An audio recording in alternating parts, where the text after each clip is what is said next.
thanks so much for having a chat. Thank you for coming, and perfect timing as well, considering everything. Did you? I'm really looking forward to talking, because the reason why I was what grabbed my attention is when you were sharing some of the negative feedback that you were getting from the trolls of the internet about the launch of your latest fragrance collection. But we need to take a moment to get to that. And I wanted, so you've launched, you have launched fragrances, and this week you have launched the latest collection of fragrances. Tell me, tell me about the fragrance world of Callum Mitchell. By the way, I'm talking to Callum Mitchell. Hi, Callum. Sorry, I haven't even introduced you. Hi, Dan. Thanks for having me. It feels special. It feels good. It's my first podcast. Oh, wow. Great. How exciting. Yeah, lovely. Okay. Just as for anyone out there who could also make use of this note, whenever you are new to a platform like podcast and video and having conversations, one always seems less energized than they think. And so you almost need to be giving kids TV level enthusiasm at all times in order to not seem miserable. Oh my God, trust me, I am the opposite of miserable. I've got my Chardonnays, beautiful company. We're good. Great. So, you have been? I mean, you come from a really creative family. Everyone that I know within your family is I've literally never met a more creative collection of humans. Usually, in families, there's there's one or two creative kids, and then and everyone else is a little bit more maybe traditional in how they in their needs to express themselves. Even though I believe all human beings are creative, but the degree to which people need to express varies from person to person. You have a lot of highly expressive humans in your family. Take me through the landscape of creative expression that is in Casa Mitchell. Casa Mitchell. So we've got, my parents met on set of a short film, and kind of set up the whole theme of our family, because they basically got engaged after one day. Even though my mum already had a boyfriend at the time, they fell in love, and they met on a movie set. Mum they were both teachers at the time, and it was quite funny because Mum didn't like him at first. She thought he was arrogant, and she was asking questions, and she goes, "How do you do this?" And he goes, "I'm an actor," but not an American accent, but in my memory it's like that.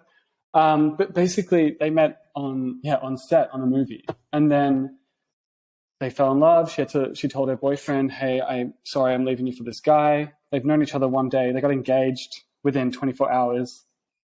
So romance, it's like over the top. And then your dad was. I watched your dad on TV on the Comedy Company growing up. He's like an iconic Australian comedian. Was he already that well known when they met, or was this before he was on TV? He was like my age, so he was like 29. He wasn't, he was still a teacher, and he really wanted to go into acting, and basically Mum was like, "Look, just do it and we'll see what happens." And luckily Comedy Company happened, and he did a show before that called The 11th Hour. And then, so we had a lot of, he had a lot of, it all happened at once, I think, around 30 something. So this was way before that. Was your mum also an actor, or was she in another department? She was actually kind of more of a dancer. She wanted to be an actress, but like more for fun. She did a lot of ads. There's some funny ads we have in our hit family videos. VHS collection. Yeah, exactly. Yeah. They're all very fun. When I met your dad once upon a time, he seemed incredibly chill and like just a really relaxed guy. But I expected him to be completely madcap and over the top, because his characters were like Con the Fruiterer and then his wife, and then who like your dad played some really iconic, well-known personas that he gave life to. What was there anyone else that people might remember him as? I mean, he was also the do you remember what was it, Mr. Worm or something? No, what was it, Mr. Fish? I don't know if you know. Oh yeah. So that was what was it on a show? Yeah, it was called, oh my God, I'm blanking. It wasn't like Round the Twist or something, was it? Well, he was Mr. Gribble on Round the Twist. And he was... Oh, yep. He was also Mr. Fish on that other show, whatever that was. So he always plays villains. Okay. Yeah, because, and that's kind of, I mean, he's got that little spicy edge, you know. He's got spice. Totally, spice, absolutely. yeah. And in the next generation of Clan Mitchell, I just feel like it's just a cavalcade of creative expression of stars. Yes. Talk me through how your siblings are, express themselves. Yeah. Well, so we have Reese, the eldest, and he is an actor. He's a writer, producer. He's just, the thing is, we all kind of mix up, you know, and like I feel like we're not just doing one thing, which I think is interesting because, you know, we kind of help each other and we work together a lot. But Reese is definitely like, you know, he set it up. He's the eldest. He was always doing acting and directing and film, a lot of film. And then he's also a musician. He has a band. And then there's Lewis, who's the best writer in Australia, I think. What does Lewis write? Comedy mostly, but it's good. But, you know, writers, they're kind of a bit more, you know, under the... Chill. yeah, they're more chill. But he's also a great actor. I mean, he's probably the most naturalistic, I would say. Oh, is that a bit spicy take on... Oh, no, would anyone have encountered Lewis's writing? Oh. Because I feel like because Reese, people would maybe know from Upper Middle Bogan, or that's right. Like he's always, you know, he's popping up in lot. He's like, you know, very memorable, much like your dad. So you always remember him in things. Yeah. But would people? Has Lewis had his work published in a way that people might have encountered? Unfortunately, not yet. But okay, so he's untapped genius. Yes, exactly. Okay. Yeah. And your sister is an incredible painter. Yes. Like her work is just she's voluminous and explosive. I wanted to show us. We have it all over the house, but it's it's funny because she actually wanted to do acting, but then she kind of fell into painting. So they're kind of these two things she, you know, kind of carries. Lately though, she's been getting into more acting and it's just like, this is what happens. You kind of like touch this and touch that and you kind of keep working on different things. So, you know, and then she's doing acting and painting. And then comes me who's I like to write with Lewis. We do like a lot of comedy kind of web series stuff together. So the reason his work's not seen is because it's a bit YouTubey, you know, we can link it up later. But, you know, it's not. Absolutely. Yeah. And then, and also the thing about some art forms, you can really step forward into the public sphere at quite a young age, quite effortlessly. Like you can be a young actor or a young painter, and people can access the work pretty effortlessly. But I feel like if you're a writer, to me, I feel like that's a long game. You know, I think people, if you're writing, I imagine that people who are really making work that lands and resonates, more often than not, it feels like something that happens. Yes, you know, I agree. After you've been doing it for some time. I agree. It's like and when you were, very, you know, it's time. No, I was just going to say, it takes time. Like acting is so visual that you can kind of, you know, build up a catalog. But writing is like it's a lot more hidden, and you know, takes time. When you were looking around the landscape because I often am really fascinated by how siblings relate to each other in terms of... I have one more sibling I haven't mentioned, so I should mention her.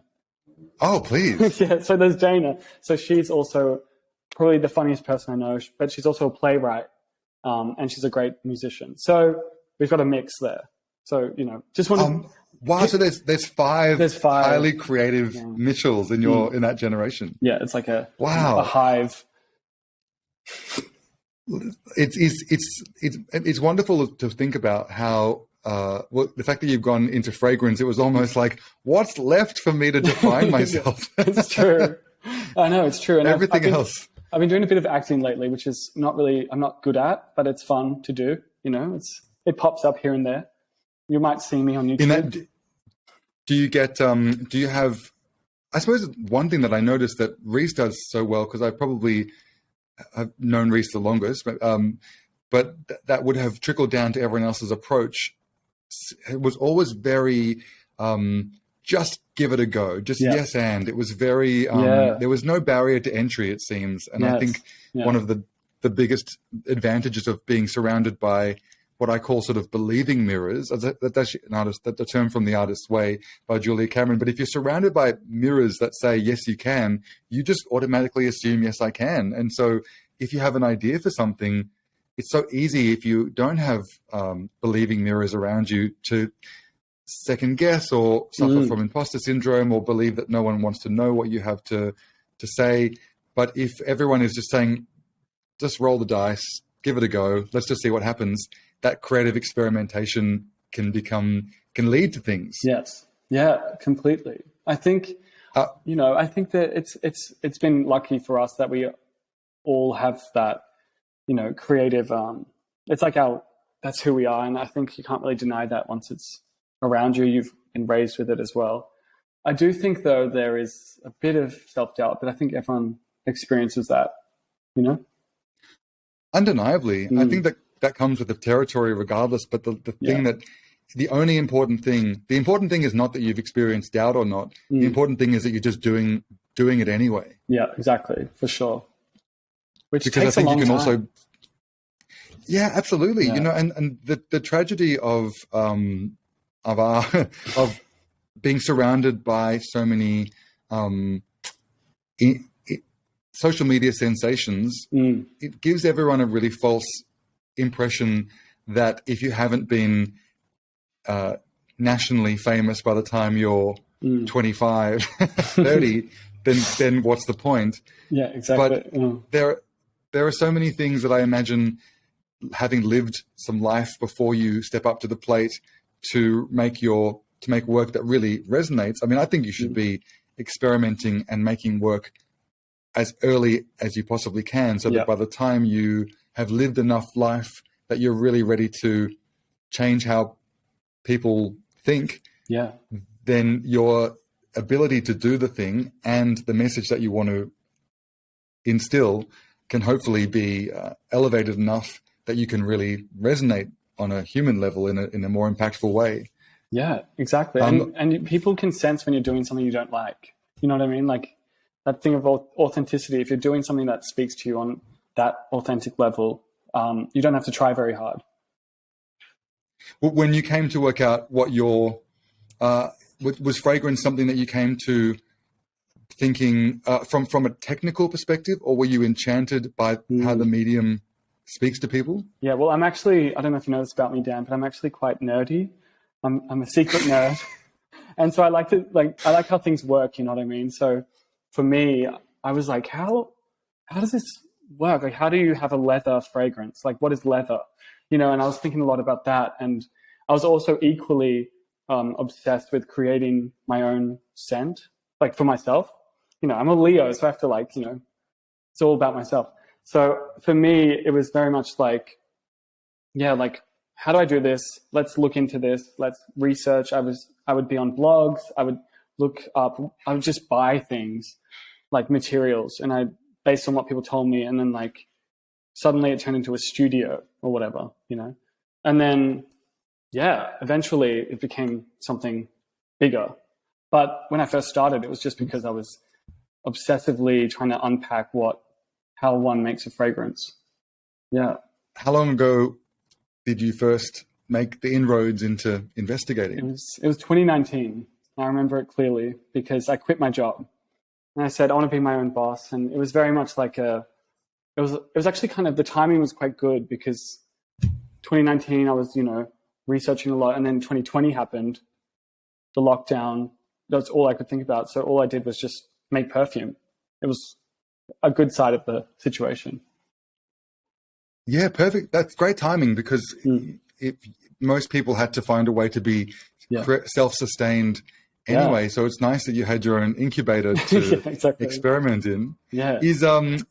What was that process like from the perspective of how to know how to begin? Because many people get excited by the idea that they could do something like this, but wouldn't even know where to start. What was the very first? Did you have to go and speak to people who worked in a perfume space to know what the process looked like? Yeah, there was we're kind of lucky nowadays because we have so much access to different blogs. Like there's something called Base Notes, which is like a perfumer's it's almost like the database. And so and it's got forums and forums and forums, and you can find what you need to. But a lot of it does come down to realizing that it's way more difficult than it is. You can't just do 1 + 1 = 3. It's actually quite involved, and it drives you a little nuts. Yeah. And when you began the process, was it all around nailing a particular one particular scent story that you needed to tell, or were you thinking of it as a set? Yeah, from the actually, beginning? I just wanted to create one fragrance, and then I realized while I was doing it, but you could also do this and this and this, and then it kind of like became this hideous mess. And everything I made was bad, but that's part of it, Like I remember I showed Lani, my sister, some of the fragrances, my first batch of my leathery. I want to create a leather fragrance, and she goes, it smells kind of like fish food. And I was like, oh, fuck. And then, so that was my first critique. And then I've since had more, and that's fine. But yeah, it's like definitely. Did you nail leather? Did you nail leather in the end? Okay. So for my first release, I do have a leather fragrance. It's called Bully. It was meant to smell like I think it captures it, but you're meant to be on the back of a motorcycle and you're smelling the guy in front of you and his jacket, his sweat, all of that. Yeah, all of this, But yeah, so I think that I'm in. Yeah, exactly. Sign me up. I'll send you some. But it's not the original idea I had for the leather, but it's endless. So you can keep, you can do anything really. And that's kind of like the best thing about it.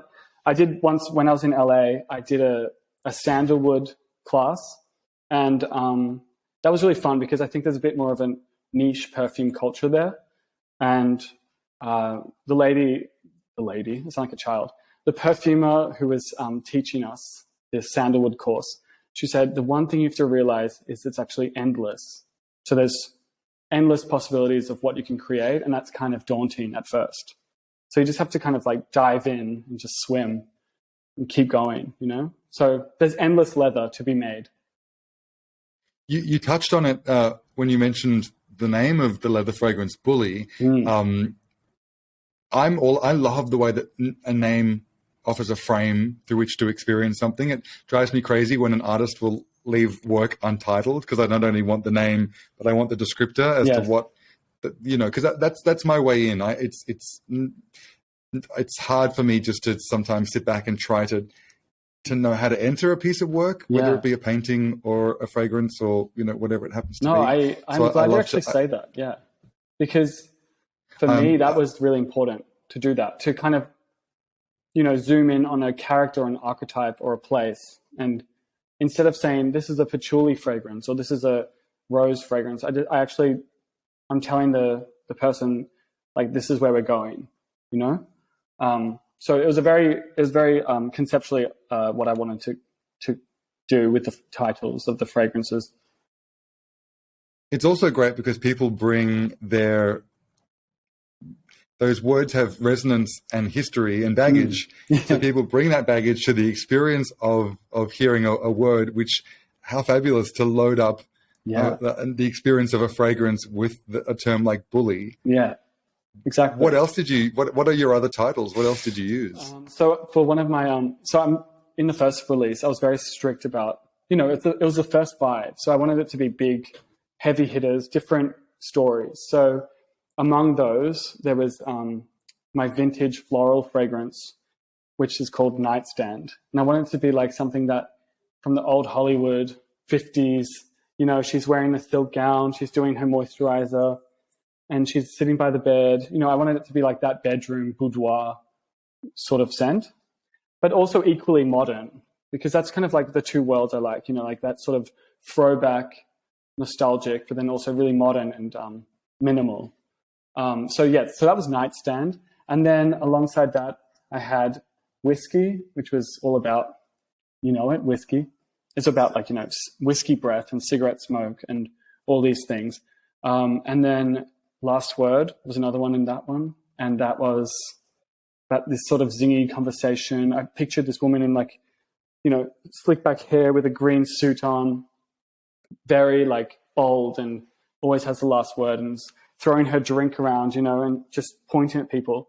And then we have Pretty Boy. So Pretty Boy was the most popular, I think, because it's very soft and clean and romantic as well. You also would have been presenting something that has only become more and more popular with every passing month in a branding capacity, is gender neutrality and cross-pollinations of genders. Yes. So the idea of, I could imagine all genders leaning into Pretty Boy. For sure. Exactly. And talk about baggage, you know, talk about allowing people to own their identity in a way that celebrates the fluidity and experience the fluidity of it, and an experience of maybe having been made to feel othered for having been a pretty boy, and then to own it by choosing to wear it. It's pretty magnificent. Well, it's actually, the latest collection is, I was following that train, and it's kind of gotten me into a little bit of backlash, actually. So, well, I'm just thinking, thankfully I can now own being a bully and wear it. Yeah, it's like I can be a bully, you know, but it's not. It's also playing into what you expect a bully to be like, because it's actually quite a sweet and gentle fragrance. So I was kind of like, you know, I was misunderstood. Yeah, exactly. He's a shrinking violet under all that leather. Under all that leather. Yeah, totally. Yeah. What about in this latest release that's come out in the last couple of weeks, 6 months after the first drop? What's on the cards for the Summer 23 Collezione? I was Collezione.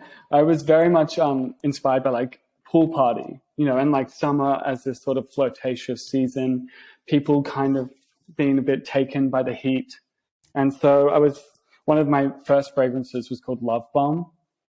I know it's a bit of a love bomb. So bomb, cute. Yeah, because you know the idea of love bombing someone, it's like you just release all this almost synthetic love and this sort of gushy, overly flirtatious, overly like joyful. And I think for me it was quite significant because I wanted it to be my most coquettish and flirtatious fragrance. It's a rose fragrance, but it's very sweet and very indulgent. Someone who smelt it, one of the people who were working at my events, at my launch party, she said it smells like Marie Antoinette, but as a fembot. And I was like, yeah, that's great. Tick. We love her. And then alongside that, I had Sycophant, which Sycophant was a fig fragrance. So the word sycophant, we use it as like a sort of slanderous term for someone who, you know, kisses your ass and like, you know, is just trying to win you over. But the actual term comes from a Greek word meaning sikos, which is fig. And then the phant part is about showing where the figs are, basically. So I like that idea of like that weird sort of origin story. So that was a very fig fragrance, fig leaf, and just lying under the fig tree and just being completely obsessed with. Indulgent. Yeah, exactly. And being, because summer is very much that sort of, you know, call me by your name energy of like just laying back and being taken over. Just fuck a fig. And fuck a fig. But you know, I've got 5, right? So that's 2. And then there's, of course, Money Water. This one was meant to smell like mezcal. I'm always inspired by a bit of a drink, you know, it's in my genetics. But I really liked that smoky mineral kind of dry asphalt mineral scent, you know, almost like the heat on the road. And I really want to capture that. So that one, Money Water, is all about that sort of like sexy oud, but for the summer. And then, sorry, now I'm blanking on this one. Oh, we got Bully, Sycophant. So we've got Sycophant, Love Bomb, Money Water, and then we've got Porcelain. Porcelain is all about this sort of quiet, muted tone of summer, almost like you're like hiding indoors. It's all about iris and musk. So it's very soft and feminine and beautiful. And I wear that one because it kind of makes me feel a bit like classy. bit eleganza. And then we have the final one, which people love. This was the most popular of at the latest launch. And it's called, get ready, called Fuckboy. Pretty Boy was the first. Pretty Boys evolved. Yes. And then summer comes, and I was thinking, what's a sequel? Because I like to approach perfume like a movie. Like, I'm like, what's the sequel to Pretty Boy? Like, who is the Pretty Boy in summer? And I was like, oh my God, it's the Fuckboy. And I think, wow. I think it was funny because for me, it's such a cultural phenomenon with our generation. I think there's we didn't really have we didn't have that years ago, but now it's just so prevalent. And the thing is, it does smell like a fuckboy. I wish you could smell it, Dan. I wish I could smell it too. What's in Fuckboy? I'm dying to get a sense of their character. Yeah, so this person smells like pina coladas and suntan lotion, and also smells kind of like... I've met them. Yeah, you've met. Yeah, also smells like cocaine. There, I said it. Oh, yeah. So it's very... I met them in Mykonos in 2007. Yes, yeah. I know him. No, but guess what? This person, it's also a very fun fragrance. So for me, it was really important to have that sense of humor and that playfulness, which for me, the winter fragrance was a bit dark and mysterious, which is great. But I felt like this time I wanted to do something a bit more joyful, playful, and kind of tongue-in-cheek. Some people online, well, let's just say this. At the launch, and people I know, they love it, they get it, they smell it, they know who this is. But for people who haven't smelt it, and for people who don't know what a fuckboy is, they're quite taken by it. They don't like it. People don't like the name. If you're not pissing people off, if you're not being provocative, then no risk, no glory. You have to really, we live in an attention economy.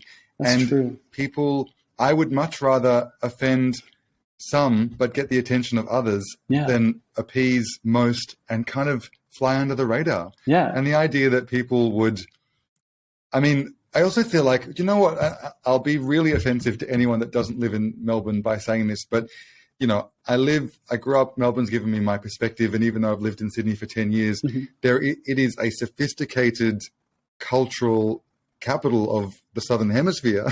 sorry, all other cities in Australia and New Zealand, but it's actually, you have to really be pushing the needle forward in order to even register a blip on people's radar. And so I imagine by just existing in a noteworthy and interesting way to get the attention of the people you want to be getting the attention of in a Melbourne landscape.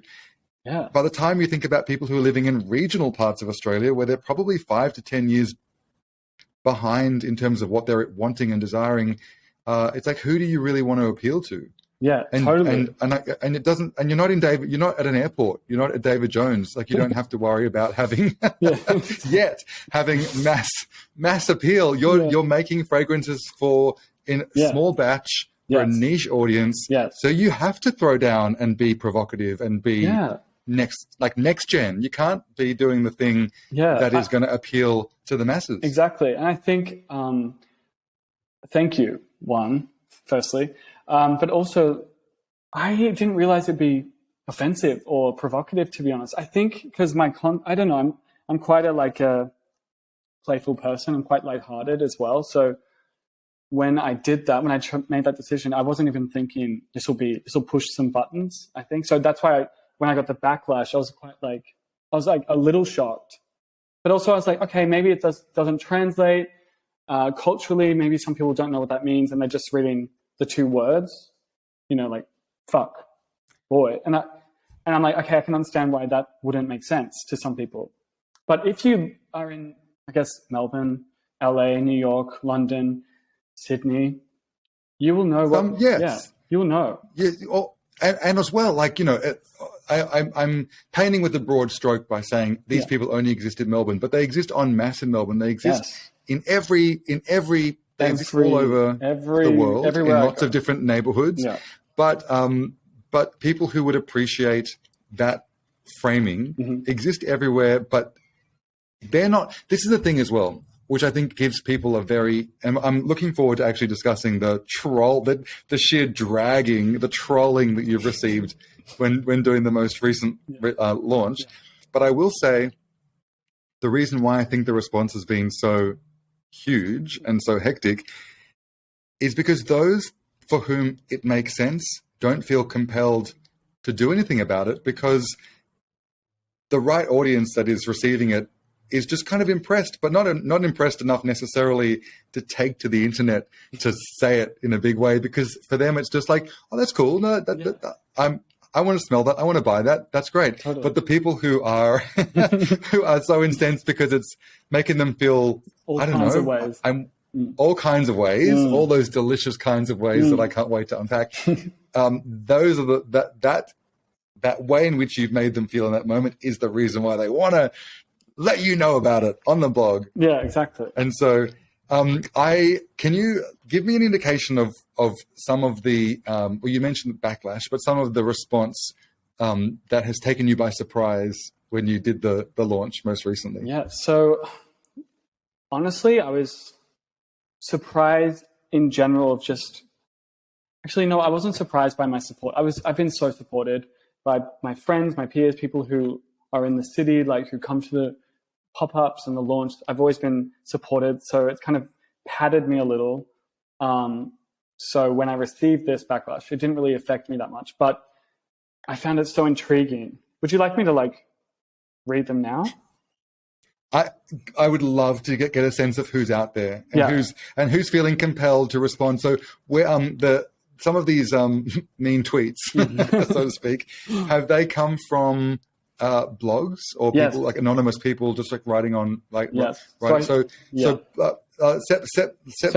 picture for me. Yeah. So someone there's a perfume blog. Someone comes across your brand. Can you pronounce? Can you pronounce the name of the fragrance brand for me? Yes. No, it's Perdrisat. Perdrisat. Yeah. So Perdrisat it's a family name. So it's a French. Beautiful. Yeah. So it's a French, Swiss French actually, side of the family, and I thought it was kind of a cute, romantic approach to. It's like depersonalizing the personal. It's still part of me, but it's not. So it has this kind of. Because I didn't want to say like Callum Mitchell on the fragrances. I'm not like Tom Ford. I'm not trying to do that thing yet. No. You'll see some of these comments, but I did want to do something slightly personal, but also really removed from myself. So it felt like good to kind of pull into the past and pluck it out. But essentially, people can't pronounce it, and that's okay because maybe that's part of the enigma, Like those that know. Exactly. It's like Versace, not Versace. I just recently heard someone say Versace, and I was like, yeah, it is that. I've never thought that before. Yeah. In all my Versace Versace appreciating years. It's also like Loewe or whatever. Remember they did that. Yeah, Loewe. Loewe. Versace. Yeah. So is Perdrisat? Is it Perdrisat? Is it what people are coming across it on a blog that's giving them access to information about the launch? Do they get to read a little spiel about the ideas behind it in order to make their judgments? So in this scenario, I actually had someone from Fragrantica come to my pop-up after my launch. I invited her because she was the only representative in Melbourne. So I thought, this is perfect. Come smell the fragrances. It'll be just like a great conversation with someone who is in that world. This is a noteworthy fragrance platform. Yeah. Fragrantica is like IMDb of perfume. Wow. So, okay. So it's like so big. Yeah. So if it's huge. There, if it's on there, it's good. You want your perfumes on there. It kind of legitimizes the collection. So essentially I messaged her and I was like, because it's not very common to find someone in Australia on these, who work for this company. So I was like, wow, you're in Melbourne, like come along. And she was so kind and sweet, and I talked her through each fragrance, and I told her about the brand. Her name's Sophia. So Sophia wrote this beautiful article. I didn't realize that was going to happen, but that was a really good result. I kind of just invited her to, you know, talk about the brand and get me on Fragrantica in terms of the database. But I didn't think she'd actually write a beautiful, thought out, poetic review of the show, but she did.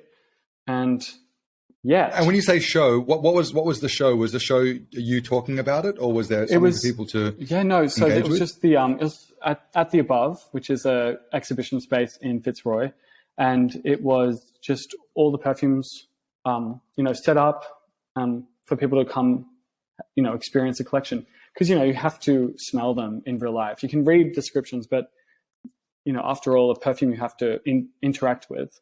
So I wanted to almost have this exhibition style show where people could walk in and spray away.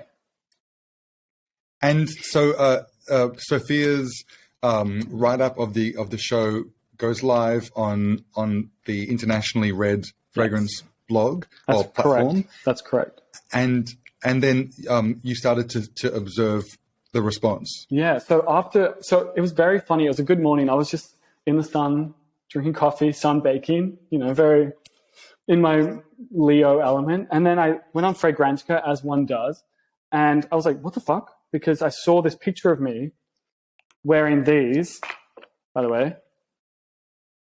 I was like this, wearing my little Tom Fords, all right? So I was wearing those. My face is on the blog. And I'm like, oh my God. And I read it. And I was like, wow, that's so sweet. Anyway. Then I scroll down too far, and then there's just comments. Let's get some. What was the ratio of positive to negative? Oh, okay. So there's 29 comments, and 2 are good. 1 is neutral, and then the rest are just like, get him. 26. Yeah.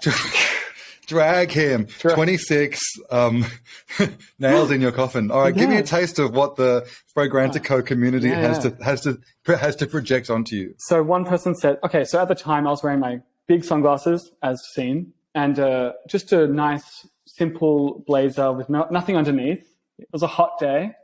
I wanted that look, that shirt, that chest thing. I've been working on my chest, as you know, Dan. So I need to get it out. I know. You don't have to justify it to me. Yes. It's whatever, It's honestly, thing. you're in the business of sex. Exactly. So you have to have a little, yum. So someone says it's one of the first. It's fuckboy, not I was being a character, not sweetie. version boy. Yeah, exactly. I wanted to be there, So someone says it's fuckboy, not saving myself for marriage. Sorry, continue. Yeah, chaste boy. That's next. That's all like pillowy and musky and, clean cotton. Yeah, Mormon, yes. Yeah, white boxes. Yeah, lovely. Yummy. Lemonade. Voice of God said... Linen and regret. Sorry, I'm going to carry on. No. Write it all down because I'll use it. Whatever you put. Yeah. Okay. So Voice of God says, I hope someone buys some so he'll be able to buy a shirt and a new jacket that's not 3 sizes too big for him. So I was like, oh... Okay, so someone just needs a little fashion but class. Also like irrelevant. Yeah. Irrelevant. Irrelevant to the quality of the product. But anyway, what else do the community have to say? And then, so I read that and I was like, cute. Someone just needs to look into buying. I should just send that person a blazer and maybe they can play with that. And a link to Tom Brown's please. Vogue runway. Yeah. Please.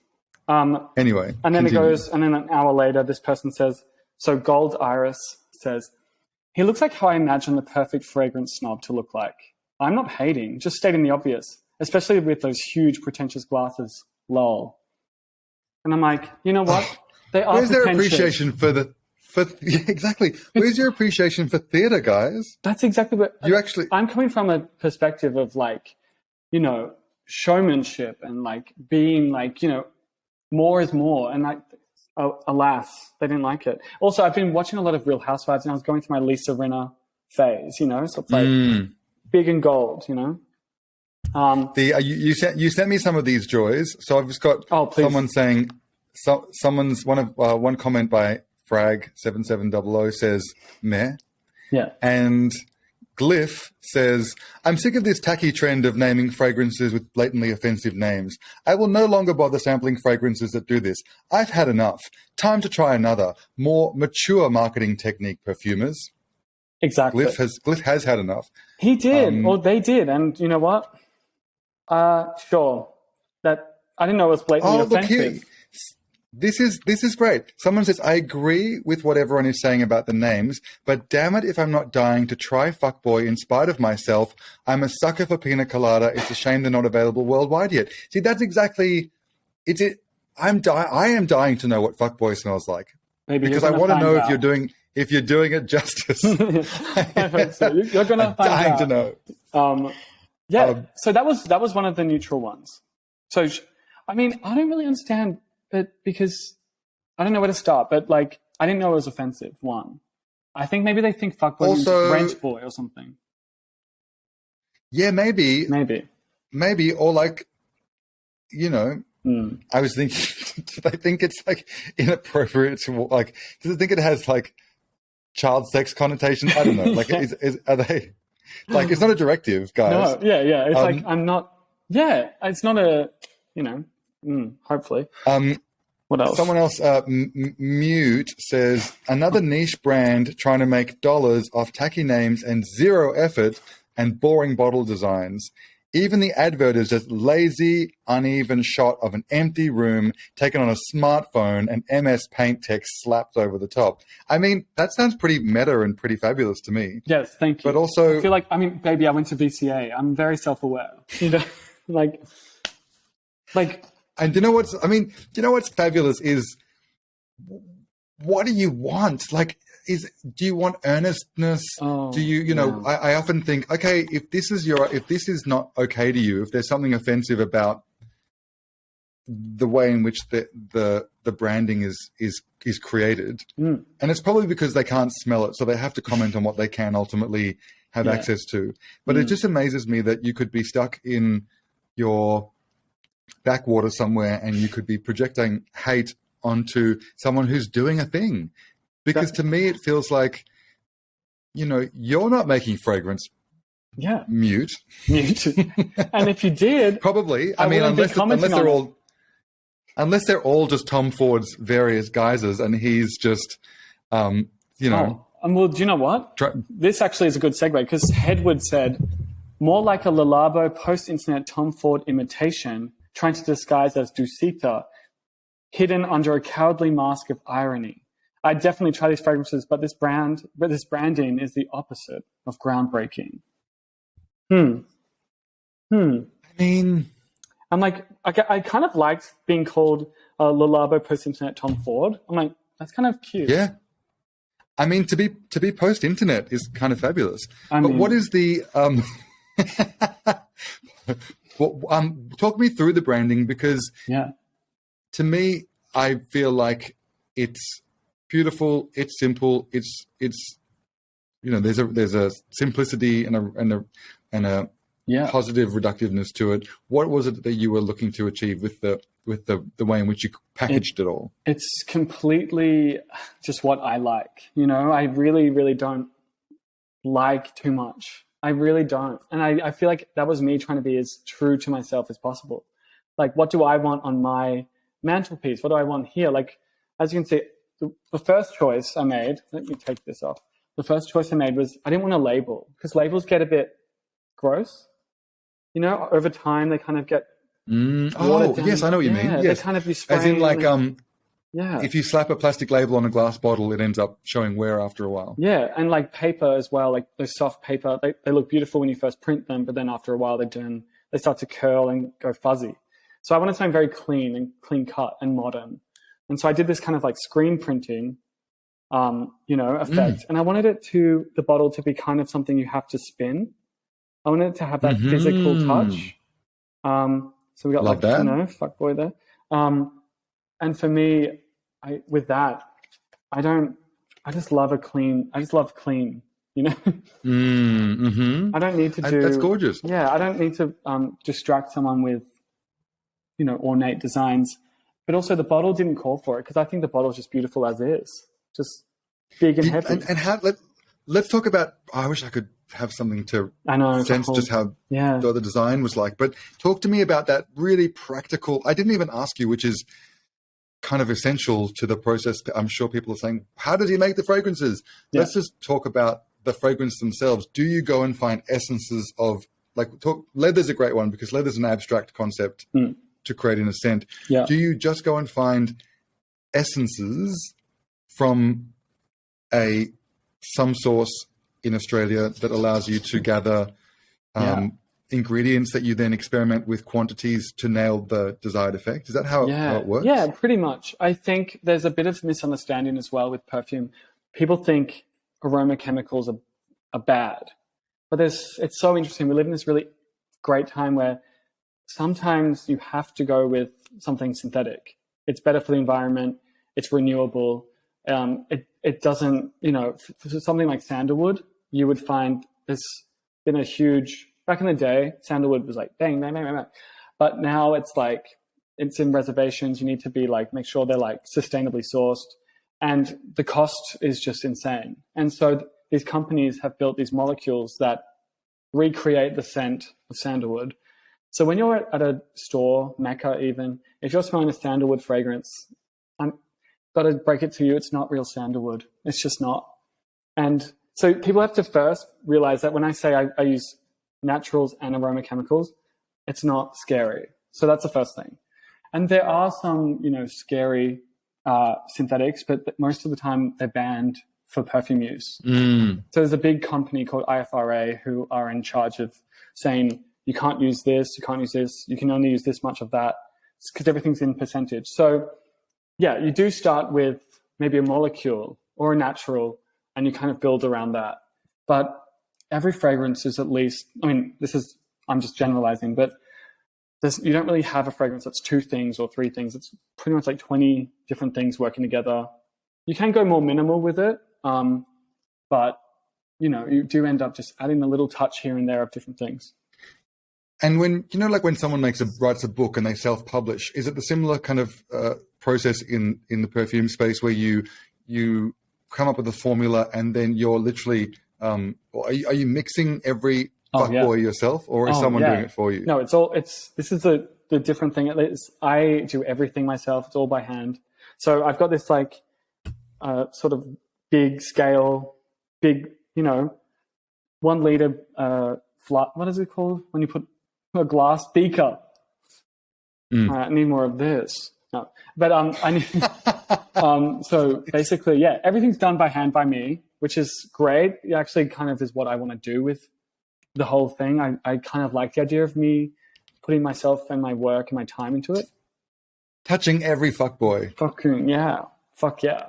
But that being said, there will probably be a time when things just get crazy. I mean, now that I have 10 perfumes, it's like the demand it's kind of, so one day maybe like, I'll probably regret saying this, but like I might have to just go to a factory to be like, make this please, I can't do it in time. But at this point, I like how many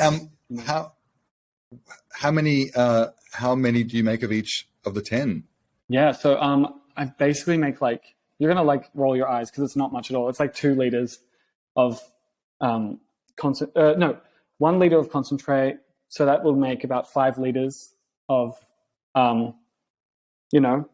finished product. So that's about 50 bottles. But generally, so I've actually, for my first collection, the winter collection, I only made 20 of each. And then for this collection, I only made 15 of each. Because that's, because I think I'm making so many at once. I just kind of need to like make one and put it away, make one and put it away. Because you have to age them for like 2 months. So, oh, really? Okay. Yeah, so it takes a while. So that's why when people like message me being like, I want a fragrance personalized, it's like, okay, see you in 3 months. Like, to be honest. Yes.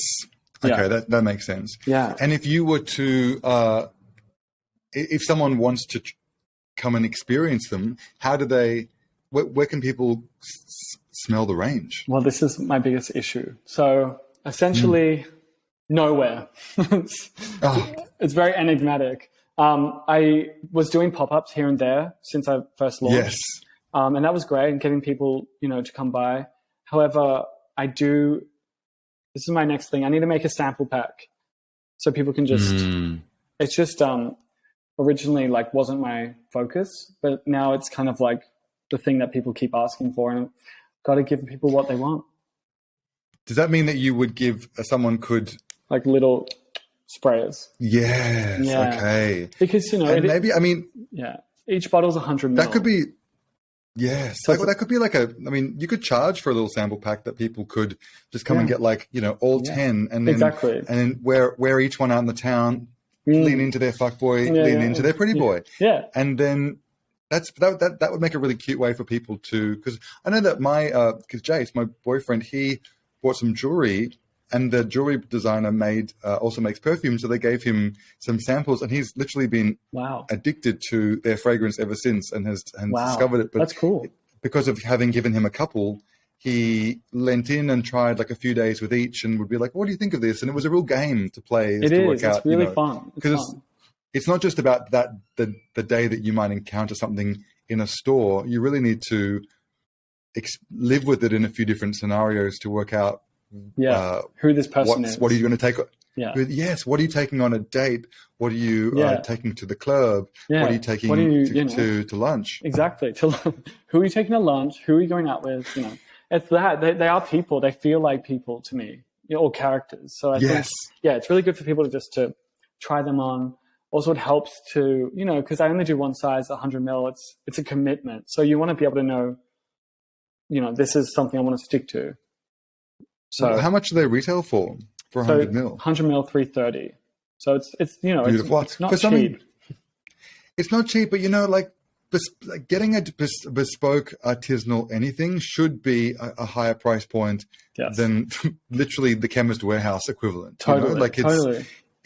And I feel like if someone is making something by hand, that is taking you on a journey. And also, actually, speaking of my boyfriend Jace, he really reminds me of the importance of just like, if ever a friend makes a thing, releases a thing, like makes anything, whether it be a show, a book, a bag, a t-shirt, he'll support that because he loves to be championing those offerings by the creative community, and it really inspires me to want to make sure I do the same thing. Yeah, because it is really important, I think, to be celebrating, regardless of whether you are in the market for that thing. I just think people need to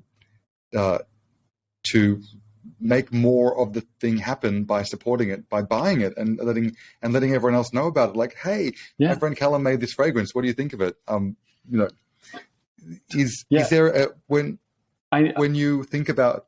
Oh, sorry. Oh no, I was going to say I'm so grateful for the support I get from the people like Jace who come to the launch and they want to support the brand because they know that it's just me huddled up in a room, doing it all. So I think it's really important for any type of art form to have that support. Because, you have something to fight against the backlash and the negativity and the comments where people are saying I have an unbearable face, an unbearable brand. It's like, that's fine. I have all these people in my corner and I have so much support that whatever this you're throwing at me, it doesn't hit me. Isn't it amazing that I actually feel like the thing that is motivating that negativity more than anything is that you dare to express yourself and you dare to step out on a limb and make a thing. Yeah. Because clearly, if these people are engaging in a fragrance, if in the IMDb of fragrance blogs, they are interested in fragrance. They're probably quite passionate about it. They probably have a lot of vested interest in fragrance as a form. Mm-hmm. And yet the idea that some upstart hipster in Tom Ford knockoff sunglasses, actual sunglasses, is daring to make an offering into the space, people will be enraged. Yeah. They think, I could do that. I should be able to do that. Who does this person think they are to do the thing that I should be doing? Exactly. But rather than them take a look at themselves as to the reason why they're not doing it, that same negative feeling of self gets projected outwards towards you, and they can't really comment on the fragrance because they can't smell it. So all they can do is comment on the font, your glasses, what you're wearing, like your big stupid face, my stupid face. You know, all of the. I know. I'm like, the reason I was wearing those glasses, to be frank, well, besides being, you know, the Lisa Rinna of Melbourne, I wanted to kind of cover my. I was a bit like tired, so I was like, oh, I'll just wear these because, you know, it will cover up my face. Piers, I love those glasses so much, and I tried to get them when I saw that they were available, but they were gone by the time I tried to get my hands on them. So what if I could? Now, after this Fragrantica moment, the sales are going to go. So release another. No, but it's honestly like, it's so funny because it was more of a shock, or I was more confused because I was like, I thought people would be excited. I thought that would be an exciting thing, you know, that Melbourne has a new brand, because we don't really have that culture here. We're not in Paris, we're not in New York. We don't have this massive influx of, you know, independent perfumers. But hey, that's fine. I feel like you just got to keep doing it, because the important thing is that those who are actually your customers will really resonate with all the things that you're doing, and that will be the very same things that the people that aren't your customers, that you don't want to impress, will be repelled by. It's almost like wearing a really divisive ensemble when you go through life, and the right people come up to you and know that you're an interesting person and will encourage a line of dialogue, and the wrong sort of people will be a little bit taken aback and possibly repelled. Yes. But you've ultimately dodged a bullet. So. Yeah, exactly. It separates the wheat from the chaff. Is that what they say? The wheat from the chaff. Yeah. Yes, exactly. It's true. It's like, if you're not my audience, you're not my audience, and that's fine, because I'm probably not yours, you know? And we can move on. Yeah, exactly. Yeah. It's small batch, babe. It's small batch. Yeah, we're small batch. And look, you know, not everyone wants to smell like a fuckboy, but some days I do. The thing is, this is not me being mean. This is me saying there's such a thing, and I just want to, you know, this is an ode to him, to that person. It's a cultural, and also the fuckboy is it's of the moment. It is. It's a buzz concept that we are currently living through, and it speaks to that, which is another perfect thing about the small batch nature of it all. Is you can engage in a dialogue with society as to what people are turned on by and responding to, and potentially even challenged by. Yeah. And then next season there'll be a whole nother evolution of who they are. I mean, fuckboy will probably, you know, might discover his tenderness, his vulnerability, and become, of course, you know, he might, cozy lover on the couch. Yeah, exactly. Yeah, like some, you know, all grown up, you know, like he's, you know. But you know what? I think fuckboy's going to stay around for a while, if you ask me. Good. Yeah, me too. Good. I'm happy about that. So so that you can be, because people will be hearing this and they'll really want to engage in your story. Are you? What's the best way for people to make sure that they find out about when your next releases and the next batch of work that you're making? How can people enter your ecosystem? The most accessible, the easiest way to find me is Instagram, Perdrisat Perfume. However, you could, you know, look at my website, but I'd stick to the Instagram because I'm always just like doing secret little updates, you know, and I don't post too much, which is great because, you know, when brands do that, it's a bit like, oh, stop, you know, in my opinion. Do you have were you collecting email addresses? Have you got like a mailing list? I don't have one yet. You see, I'm such a fledgling that I'm so, you know, I'm too busy with my head down. I know you're too busy fielding negative responses. Yeah. If you but that's really important. As someone who works with different creatives and brands to build to be able to grow a community. Yeah. You don't want your community to only be able to access you through Instagram, because, like we saw with Facebook, it can go away in a heartbeat. That's true. And everything you build up might become redundant. So you actually need to. Email is the only true way to be able to own your community and continue to communicate with them. Yeah. So however you can start to gather email addresses for people who are interested. Yeah. As soon as you can do that, the better, because Instagram might all of a sudden go the way of Twitter or Facebook or any of the platforms that have it's true. Kind of starts as tailspin. I can't rely on anything at this point. You know what I mean? We don't know what's next. Yeah. Well, you can't know who could we rely on? Exactly. Ourselves, Callum. Ourselves. I know. What else am I going to do? It's only just me here. No, but exactly. I do. I think you're right.